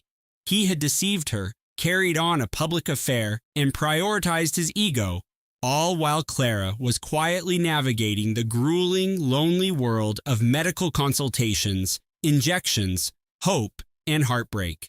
She shouldered that weight by herself, knowing that her husband's only contribution to their future child was a single dangerous genetic sequence. Dr. Lena Hansen called Eleanor later that week. Her voice was professional but strained, the sound of someone breaking a long-held silence. "Mrs. Beaumont," she said, "there's something you need to know. Your daughter met with me one last time before her delivery. She said something to me that I've never been able to forget." Eleanor held her breath. She said, "If anything happens to me, you have to promise me you'll do whatever it takes to make my mother his legal guardian. Not Damien. You have to give me your word." "I told her, of course, that she had nothing to worry about," the doctor continued, her voice filled with regret. "I was wrong. But I remember her exact words, and I am willing to repeat them in a sworn affidavit if it comes to that." Eleanor sank into a chair, the phone feeling heavy in her hand. She could hear her daughter's voice in the doctor's story, resolute, protective, and fighting for her son even from beyond the grave. Asterisk, not Damien, my mother. She thanked Dr. Hansen and ended the call. She sat in the darkening hotel room, not bothering to turn on a lamp. She didn't need one. The path forward was now painfully, terribly clear. Meanwhile, Damien launched his media counteroffensive. He chose a writer from a top tech magazine known for flattering profiles of industry titans. Damien sat across from him in their minimalist living room, which had been scrubbed of all of Clara's musical instruments. He wore a simple, tailored charcoal suit, the very image of a man grieving quietly, a man with nothing to hide. "I cherished my wife," he said, his voice cracking on cue. The camera zoomed in on his eyes, which held a well-rehearsed glimmer of moisture, conveying deep sadness without the messiness of real tears. "I thought we were building our future together. I believed this child was a part of her and a part of me. To discover that the very foundation of my life might have been a deception is the deepest betrayal a person can endure." The reporter gently broached the topic of the affair. Arthur handled the question like a master. "I was not a perfect husband," he admitted, "but my devotion to Chloe was absolute, and I never, for a single second, doubted that I was the father of our child. That fundamental truth was taken from me without my knowledge or consent." The feature piece ran in several architectural journals the next day. By that evening, the comment sections had erupted into civil wars, dividing the industry. One faction defended the celebrated visionary, a genius mourning his wife. The other faction was far less sympathetic. Arthur Vance had made a critical mistake. He was an expert at winning over investors, managing hostile takeovers, and charming benefactors at galas. But the internet is not a private boardroom. The internet is the global court of public opinion, and it had some pointed questions. If he was so devastated by his wife's death, why was his new partner, a prominent real estate developer, photographed directing movers at his penthouse less than a month after the memorial? If he was so shocked by the existence of a secret lover, why had his legal team already filed motions to seize control of Chloe's personal trust, estimated at over $9 million? Why was he trying to absorb her independent foundation for young architects into his own firm's corporate philanthropy division? Chloe's lawyer, Davies, let the digital firestorm rage for 3 straight days. He allowed the questions to build and public opinion to sour on Arthur. Then, with the full backing of Chloe's parents, he released a curated set of documents to the most reputable investigative journalists in the country. There was a power of attorney document with Chloe's signature, shown next to a forensic analysis proving it was a sophisticated AI-generated fake. There were bank records tracing a $6 million transfer from a joint account to an offshore company controlled by Kendra Thorne, which was then used to purchase a new tech startup. And there was a time-stamped log from the home security system, proving the affair had started almost a full year before they had ever seen a fertility specialist. Arthur had been with Kendra the whole time, but it was a single encrypted text message, now unsealed and part of the public court record for any journalist to see, that utterly demolished him. The message from Arthur to Kendra was sent 9 months before Chloe's death. As soon as the baby arrives and she's a complete mess, we start phase 2. She'll be too exhausted to even notice. Every signature, every approval, she just signs it. The poor woman is completely in the dark. Julian Croft's status as Chicago's most celebrated real estate developer wasn't just at risk, it was about to be obliterated. The scandal simmered below the surface of the city's elite, a dirty secret passed in hushed tones over cocktails at exclusive clubs and in encrypted messages between board members. Support began pouring into Clara's email, not from friends, but from strangers. Women who knew the tells, the separate, untraceable credit cards, the last-minute business trips to the Caymans, the way concern for your sanity is weaponized. Clara wasn't some weeping, abandoned wife. She was a master architect, and she was drawing up the blueprints for the complete demolition of her own marriage. She was the one securing assets for her unborn son, the one coordinating with forensic accountants while picking out nursery colors, the one who waged a silent, calculated war she was poised to win decisively. That's when Isabella reached out to Miss Davies. It was a Thursday night, stormy and late. Davies was going over deposition transcripts when her personal cell lit up with a blocked number. She ignored it. It rang again, insistent. "Miss Davies," a voice, tight with panic, said. "My name is Isabella Rossi. We need to meet." There was a brief pause. "And believe me, you're going to want to see what I'm bringing." She was a ghost in the waiting room the following day, looking small and lost in her expensive wool coat. Her eyes were wide, haunted by a truth she'd only recently discovered. She looked like someone who had just realized the life she was building was nothing more than a stage set. She looked like someone who was done playing her part. She then detailed the entire con. Julian was moving assets, but not through her investigative journalism profile, and certainly not with her. He was using a different vehicle, a chain of boutique hotels in South America, a venture entirely off the books. The evidence was in a hidden ledger she'd stumbled upon, a file from the week after he'd given her a private tour of his newest skyscraper, while he was helping her find an apartment for their future together, while she was naively mapping out the timeline for her glowing feature article, believing her career was made. "I found the encrypted ledger on a hard drive he gave me for background research," Isabella explained, her voice hollow. "He probably found out I was getting too close the same way Clara must have sensed something was wrong. A twisted kind of irony, wouldn't you agree? Except I'm not 7 months pregnant, and I'm not the one whose name is on all the corporate documents. Isabella pushed her tablet across the polished mahogany table toward Miss Davies. The screen displayed a series of emails she had started archiving weeks prior. The attorney scrolled through them as Isabella laid out Julian's strategy to brand Clara as a neurotic and neglectful mother-to-be. Julian had been feeding Isabella talking points, instructing her on how to describe Clara's supposed anxiety and dedication to her work as mental instability. He argued that to win custody, he needed to present himself as the stable parent, complaining that the system was always biased against powerful men.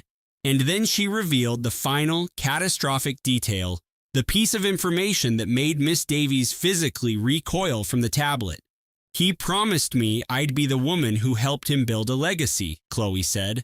"Not because he loved me or even wanted a partner, but because my position at the City Planning Commission was a key he needed.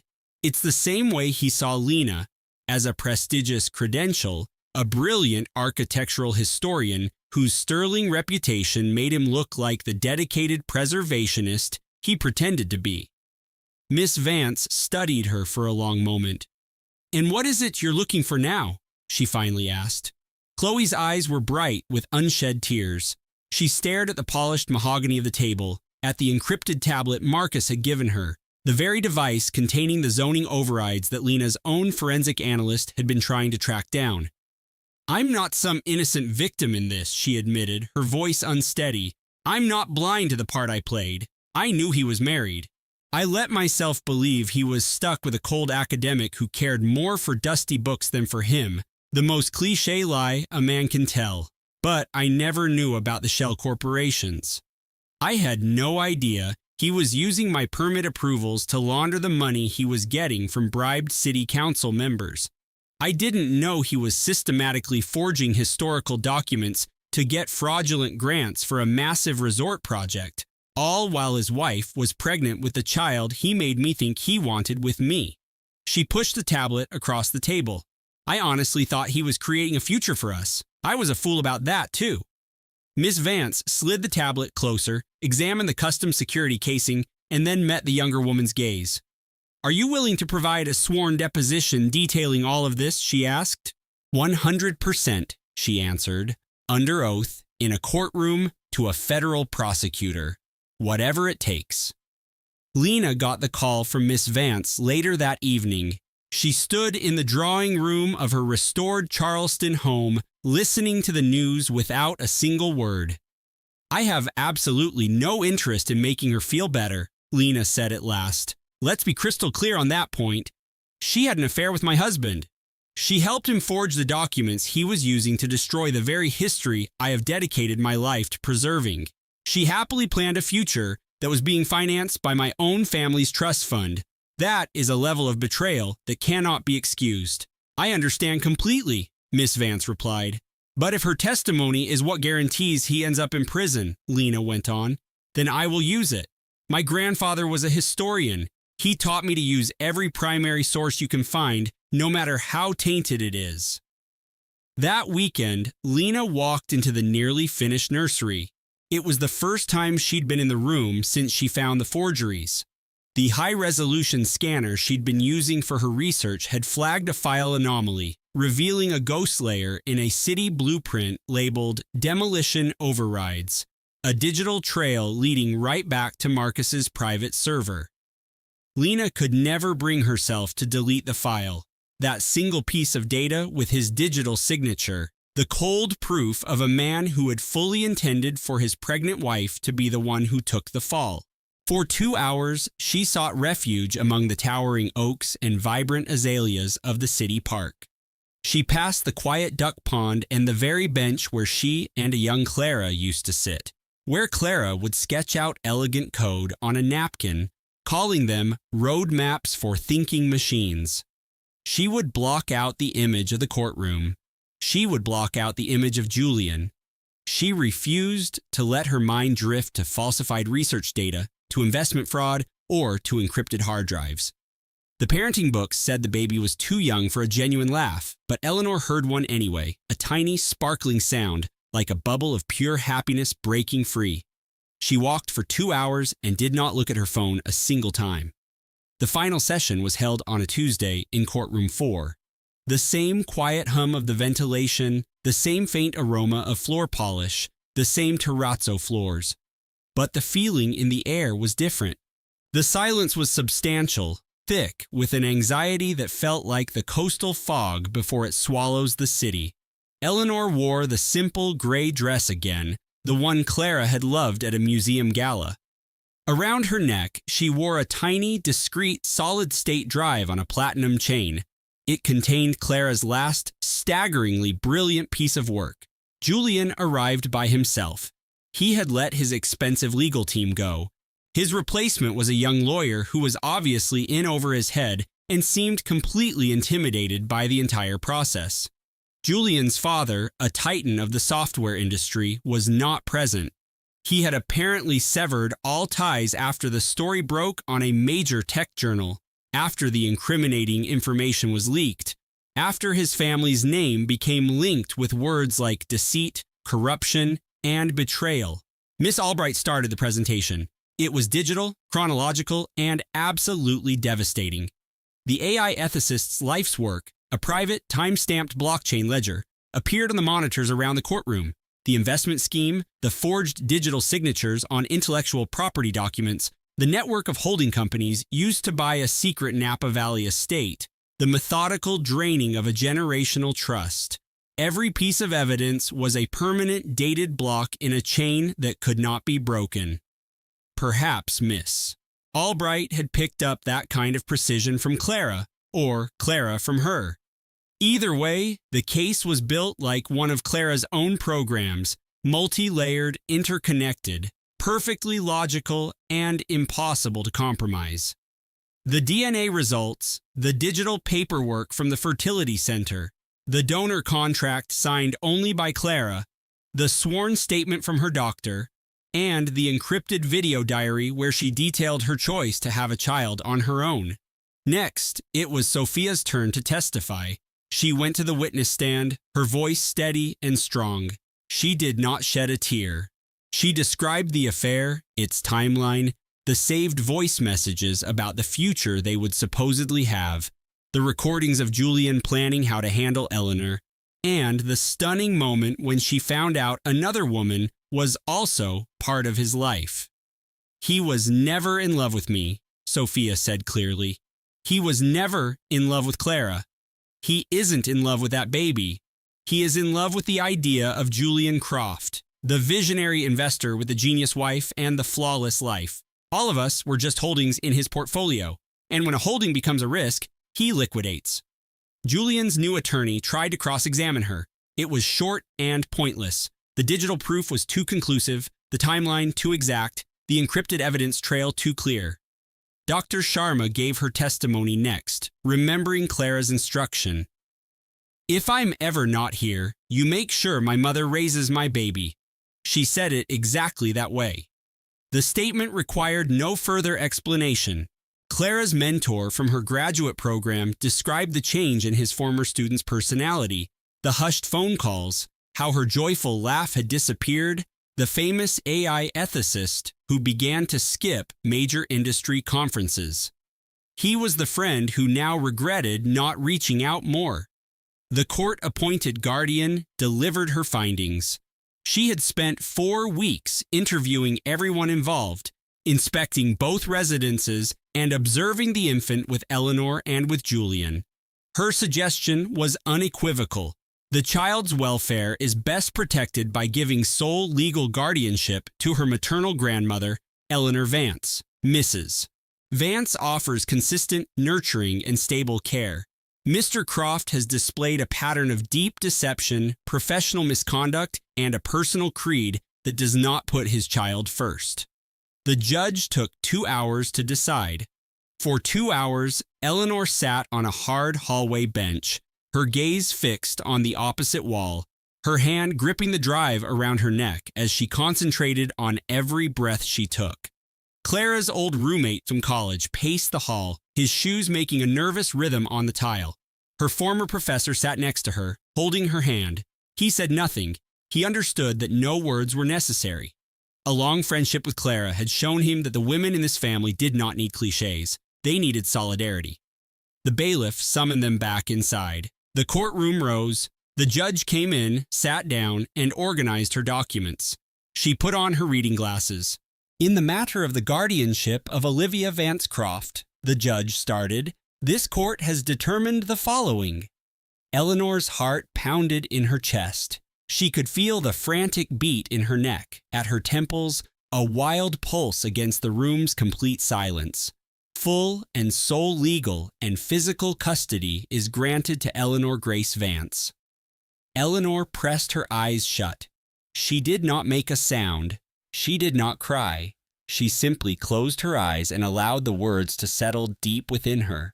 The court further orders that Julian Croft must repay all monies embezzled from the marital assets and the estate of the deceased. The fraudulent transfer of intellectual property will be referred to the United States Attorney's Office for a complete criminal inquiry. Julian remained seated as if he were made of stone. His attorney bent down, speaking urgently into his ear. Julian made one tiny, almost unnoticeable shake of his head, the motion of a king who had been cornered on the chessboard. Mr. Croft's license to operate as a fund manager is suspended indefinitely while the federal investigation proceeds. Any and all parental rights are hereby revoked. The judge then looked up, her gaze moving beyond the papers in front of her. Her eyes met Eleanor's. Mrs. Vance, your daughter built an incredible defense, not just with data, but with love. This court acknowledges the profound and brilliant steps Dr. Vance took to protect her child. It is this court's privilege to enforce her final wishes. Eleanor slowly opened her eyes. She held the judge's gaze and gave one solid, certain nod. Everything is connected now, darling, Julian had said, his voice smooth as polished marble. He'd gifted her the new Smart Hub, a sleek black orb for their penthouse overlooking Millennium Park. The lights, the sound system, even my car, all for your convenience. Clara, 8 months pregnant and on mandatory bed rest, had smiled. But that night, as a storm rolled in over Lake Michigan, she found the device's flaw, or its feature. An open audio log from the car's console, automatically synced. She tapped the most recent file, a recording, not music, but voices. His voice and another, a woman's, Isabel, her protege, her friend. She'll be so focused on the baby, Isabel's voice cooed, laced with a venom Clara had never detected. By the time she realizes we've submitted the lakefront pinnacle designs under our own names, the contracts will be signed. Clara's hand went to her belly. The city lights of Chicago blurred into a cruel, glittering web through the rain-streaked, floor-to-ceiling windows. She played the file again, needing to absorb the full scope of the betrayal. And the board? Julian's voice was casual, dismissive. They're already convinced. I've been planting the seed for months that Clara's pregnancy brain has made her unreliable. That you, my brilliant Isabel, had to step in and finalize the concepts. A soft laugh. Her life's work. And she'll hand it to us on a silver platter without even knowing. It's the perfect acquisition. Clara felt the air leave her lungs. This wasn't just about an affair. This was the grand larceny of the soul. He wasn't just cheating on her, he was erasing her. This baby is my legacy, she whispered to the empty room, her voice cracking. This building is my legacy. He won't take them both. She thought of the countless nights she'd spent sketching, building models, pouring every ounce of her passion into those blueprints. She thought of how she'd mentored Isabel, championing her, believing in her. The humiliation was a physical blow. She closed the laptop, the recording ending with the sound of a kiss. Her gaze fell on the scale model of the lakefront pinnacle sitting in the corner of her home studio. It was more than steel and glass. It was a revolution in sustainable urban design. It was hers. She had sketched the first designs on a napkin during their honeymoon in Italy. He had called her a genius. Now he was calling her incompetent. A quiet fury, cold and clear as ice, replaced her shock. He underestimated her. They both did. They saw a fragile, pregnant woman. They didn't see the architect who had clawed her way to the top of a male-dominated field. They didn't see the mind that had designed this masterpiece. You can't steal a storm, Julian, she thought, her fingers tracing the building's elegant spire. You can only get swept away by it. She picked up her phone and made a call, not to her husband, but to the most ruthless intellectual property lawyer in the city. She stood by the window, watching his car pull into the private garage below. He walked in, smiling, holding a bouquet of her favorite peonies. "For my two favorite people," he said, trying to kiss her. Clara turned her head, and his lips met her cheek. "We need to talk," she said, her voice devoid of emotion. She didn't yell. She didn't cry. She simply played the recording from the Smart Hub speakers. Color drained from Julian's face. The charming facade crumbled, revealing the hollow man beneath. The peonies fell from his hand, scattering on the white oak floor. Later that night, while he was frantically making calls to his legal team, Clara went into the room that was supposed to be the nursery. It was painted a soft, hopeful yellow. She placed her hand on a tiny, unopened box of baby shoes on the dresser. This wasn't the end of her world. It was the beginning of a new one. A world she would build on her own terms, with a foundation of truth. The legal battle was not a battle at all. It was a demolition. Armed with the audio recording and years of dated preliminary design files Julian had no idea existed, Clara's lawyer dismantled his claim with surgical precision. The Architectural Guild launched its own investigation. Clara had her entire digital archive, every time-stamped sketch and email secured on a private server. While Julian's lawyers tried to bury her emotions, she focused on her new reality. She converted her home studio, once a monument to their shared dreams, into a command center for her new life. She took down the framed photos of them at galas and groundbreakings. In their place, she hung the first ultrasound picture of her son. The nursery, once a symbol of a shared future, became her sanctuary. She spent her evenings there, reading not to her belly, but to her blueprints, explaining to her unborn child the legacy he would inherit, a legacy of integrity and strength. Julian's fall was spectacular. Accused of attempting to defraud his own wife and steal a project valued at over $500 million, his development firm imploded.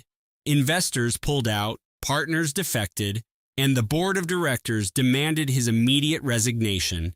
His family, a Chicago dynasty, publicly disavowed him to protect their own name. His reputation, once built on an image of visionary genius, was now a toxic asset. Isabel was fired and summarily stripped of her architectural license for ethical violations. She disappeared from the Chicago scene, her promising career over before it had truly begun. Months later, Clara received a frantic, multi-page email from her, full of excuses and pleas for forgiveness. It ended with, "I loved him. I thought he loved me. I'm so sorry." Clara read the email once, then moved it to the trash folder. She didn't have space in her life for hollow apologies. He filed it away in a drawer of forgotten blueprints, a single digital invoice for an astronomical sum, a record of a profound betrayal. It was a reminder that the woman who had helped fracture his son's world was also the one whose guilt ultimately led her to assist in the legal proceedings, securing his granddaughter's trust fund. Mr. Arthur Vance, a retired and respected journalist from the Upper West Side, became a fixture in their new reality. He came every Thursday, bringing a bag of fresh bagels from an old-world bakery and a picture book for the baby. He would meticulously track her developmental progress, asking Clara about her sleeping patterns and little habits. But his visits always extended beyond grandfatherly duties. He'd sit in the sunlit breakfast nook and talk with Clara about things that had nothing to do with infancy, about the Yankees' disappointing season, a new off-Broadway play, about his own son, who was a civil rights attorney. They had forged a quiet pact, an unspoken alliance, a 72-year-old widower and a 34-year-old new mother, linked by the memory of the man they had both trusted and by a shared, silent promise to build a better legacy. Eleanor arrived every Saturday, a tradition that quickly became sacred. She would appear at 9 a.m. with croissants from a French patisserie in Soho, a place she and Claire used to frequent on weekend mornings. She always brought two kinds, a savory ham and Gruyere for Arthur and a sweet almond one because Clara had insisted it was the perfect fuel for architectural design. After breakfast, Eleanor would read to the baby. She was designing a sanctuary of urban nature, a rooftop garden with self-watering planters, a winding path of reclaimed cobblestones, and a small grove of birch trees that would whisper in the wind. Her unborn daughter, Lily, would give a sharp, decisive kick every time she finalized a new planting scheme, a sudden, powerful jab that sent a jolt of joy right to her core, a tiny, perfect signal of their shared purpose. "Your father thinks this is just a distraction," Clara murmured to her belly one evening, resting her feet on an ottoman while scrolling through botanical archives on her tablet. "But he doesn't understand this world.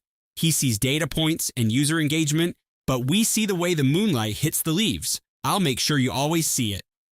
Meanwhile, Julian was constructing his own monument in a different part of the city. For months, the Nexus initiative had consumed him.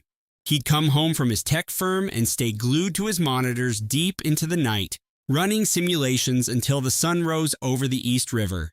He was using proprietary algorithms and predictive AI models, drawing inspiration from a bold new philosophy a brilliant, ambitious venture capitalist had recently championed.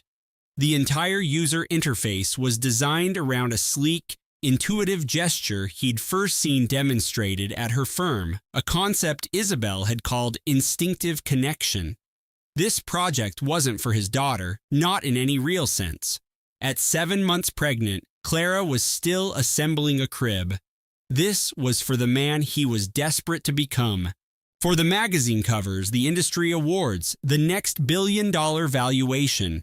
For the day he could stand in the boardroom and see his own creation shaping the digital world, a place where he could feel his own genius, feel his influence, and get closer to the sharp, captivating woman who now occupied his thoughts.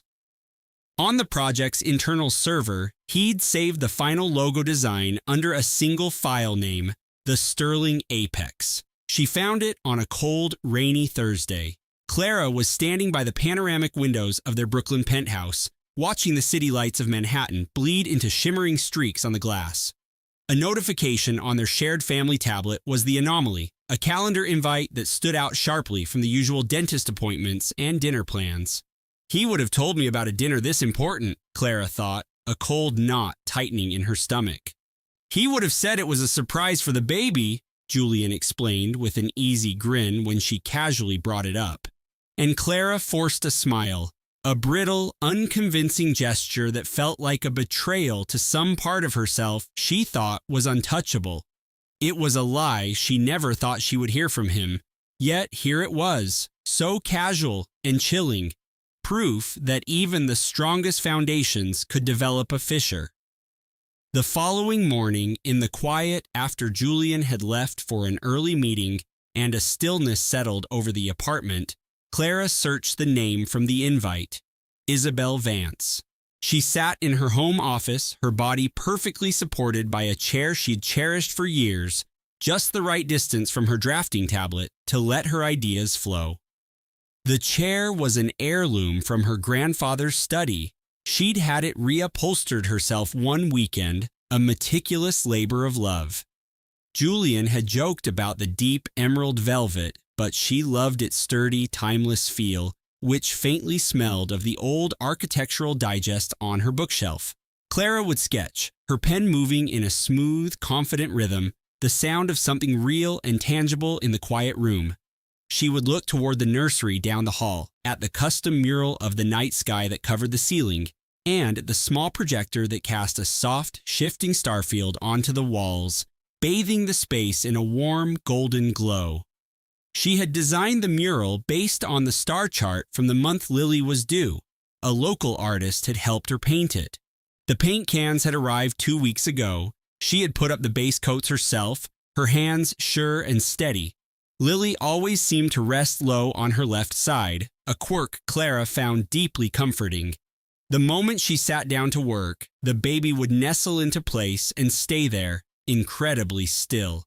That innate tranquility, Clara felt it in her from the very beginning. It was a sense of pure peace.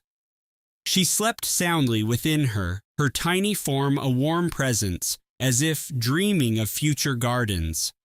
At only 7 months along, Clara wondered what her developing mind was perceiving. Rhythms, maybe. The steady beat of her mother's heart, the muted symphony of the city, the loving cadence of a voice speaking directly to her. She was the calmer of the two of them, the more centered soul. She waited for Clara to eat. She waited for her to settle in for the night. She waited for the distant siren of an ambulance to fade, and only then would she offer a small, gentle roll. It was never a sharp kick, not a protest, but a single, distinct message. I am here, I am with you. Clara was in her office, her gaze fixed on the blinking cursor in the search bar. One perfect little person brought into the world by hope and a mother's ferocious devotion. She was the product of a woman's powerful conviction that the family she had so carefully designed was finally real. She knew how the tech blogs would spin the story. A visionary CEO, a pregnant wife, and a secret affair that would become the latest gossip in New York's venture capital circles. A power couple imploded. But that version would completely ignore the heart of the story. The real story was about a mother who loved her child with such incredible foresight that she began constructing a legal shield for her before the first crack in her own world had fully formed. A woman who found hidden calendar invites, cross-referenced expense reports, researched preeminent family law attorneys, and began drafting a strategy to protect her daughter. She meticulously planned for the most devastating outcome while, at the same time, she was selecting classical music for Lily's naptime playlist and humming to the one small heartbeat she carried within her. The true story was about a mother who fought her first battle in absolute silence and had secured her victory long before the war was ever officially declared. Clara got up and went to the window, looking out at the city lights glittering against the dark river. The iconic silhouette of the Brooklyn Bridge was a string of pearls against the dark sky. The dormant herb boxes on their terrace were covered in a light frost. She picked up a heavy silver fountain pen from Julian's desk. It was a gift he'd received for closing his last round of funding, its nib perfectly polished, its body cool and solid in her hand. A symbol of a lie. Clara opened it. On a blank sheet of his expensive custom letterhead, she used the pen to draw a single perfect gardenia. She did the same thing on a printout of a hotel reservation for 2 in Geneva. 2 tiny, deliberate marks. A wife's design could never have the same ruthless edge as a lover's, but the intent was now identical, a quiet resolve that hung in the cold, still air. She capped the pen and placed it back in its stand. She would leave it there until the day her daughter was old enough to understand its meaning, for the day she was ready to design her own life. A look at her watch, 11:51. A new day was just minutes away. She knew she had to sleep to conserve her strength. She had a 7-month-old baby inside her who required peace and security and every ounce of love she had to give. And she would give it, all of it, every morning, every night, every nutritious meal, every checkup, every soft word, every lullaby, every skinned knee, every first day of school, every bad dream. She would give her everything because that was the legacy she was building for her, and because it was simply who Clara was, who she'd always been, who she would be until her very last day. She began to speak softly, a simple fact about the constellation Cassiopeia, the same one her own mother had pointed out to her on a clear night decades ago, a story that connected 3 generations of women. No complex terms, just the melody of pure devotion echoing through time. The baby shifted, as if she were listening. The faint light from a single star-shaped nightlight cast a soft silver glow across the nursery walls. The penthouse was silent. Outside, the first true stars of the night began to appear over the dark expanse of the river, with its steady currents and its quiet promise of future ferry rides and shared sunsets, and a happiness that was, for now, just a blueprint, but one destined to be built in its own time. Her world was now focused on one, One tiny hand to hold, one skyline to shape, one future she was now building all by herself. And Clara, at 42 years old, with new motherhood etched into her features and a blueprint for the tallest tower in the city on her desk, felt more powerful and alive than she ever had before. She wouldn't trade a single sleepless night, not for all the glittering penthouses in the world. This story shows a truth that betrayal can never erase. Love creates a legacy that will always outlast a lie. A mother's love for her child builds a foundation stronger than any skyscraper. It protects the family she is destined to lead. If this story moved you, if you felt that spark of resilience, we ask you to do one small thing: tap the like button. Leave a comment below and tell us which part of Clara's story you connected with most. Share this video with someone who needs to be reminded of their own inner architect. And if you're new here, please subscribe and turn on notifications so you won't miss our next story. Your support is the steel framework that allows us to keep building. We appreciate you staying with us until the very end. You are the reason we create. This story was meticulously researched, written, and edited by our team to bring you narratives that inspire and empower. All characters, companies, and events depicted are fictional and designed for entertainment and reflection.